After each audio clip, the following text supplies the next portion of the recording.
Welcome back. Higher energy costs is dictating the pace of many economies across the world as fuel prices hit record levels. The negative impact of Russia's oil supply cuts has been far-reaching, and Africa is not left out of this energy crisis.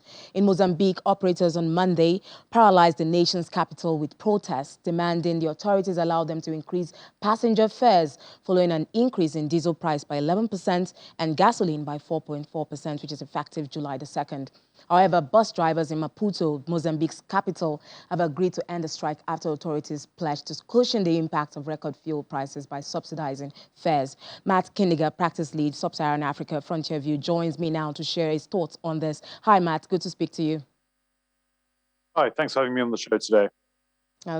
Matt, why has Mozambique been particularly vulnerable to rising fuel prices? Yeah, so Mozambique certainly is not the only country that's vulnerable, but it has, it is much more vulnerable than many other markets. So Mozambique imports pretty much all of its liquid fuels, although it exports energy, including natural gas. The country imports most of its petrol and diesel, so it's extremely vulnerable to the swings in global oil prices.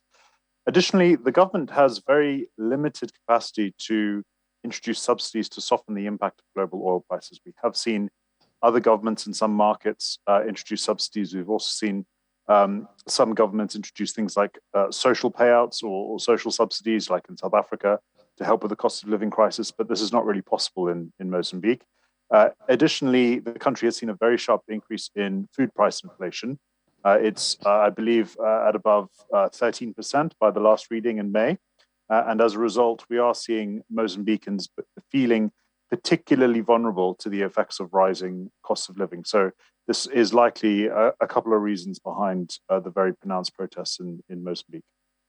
So you talked about Mozambique being unable to implement subsidies, but subsidies on transportation fares, is that sustainable for the economy at the moment? Because that was what ended the strike yesterday. So we don't think it is. We don't think that a sort of meaningful sort of subsidies over the long term will be sustainable.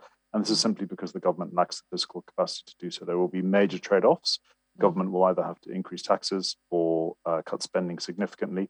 So in our view, they are unlikely to be able to sustain them over the longer term. So, even in countries where they have been able to, or the governments have said that they will be introducing subsidies there for very time-limited periods, they generally do become fairly unsustainable quite quickly. You talked about inflation as well in the country, but how high do you expect disinflation or inflation in the country to reach in Mozambique at the moment or in the near future? Yeah, certainly. So inflation has accelerated in Mozambique from about 7% earlier this year to around about 11%, according to the last reading in May. We expect it to continue accelerating. It's probably going to reach above 15% year on year by the end of this year. And in terms of an annual average figure, this will be closer to between 10 and 11% in our view. We would expect inflation probably to begin slowing in 2023. But because global commodity prices will remain quite elevated over the next 12 months or so, we don't expect to see a very meaningful slowdown, probably until the end of 2023.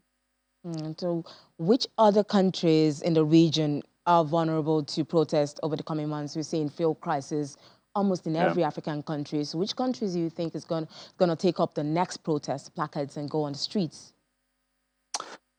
This is the big question.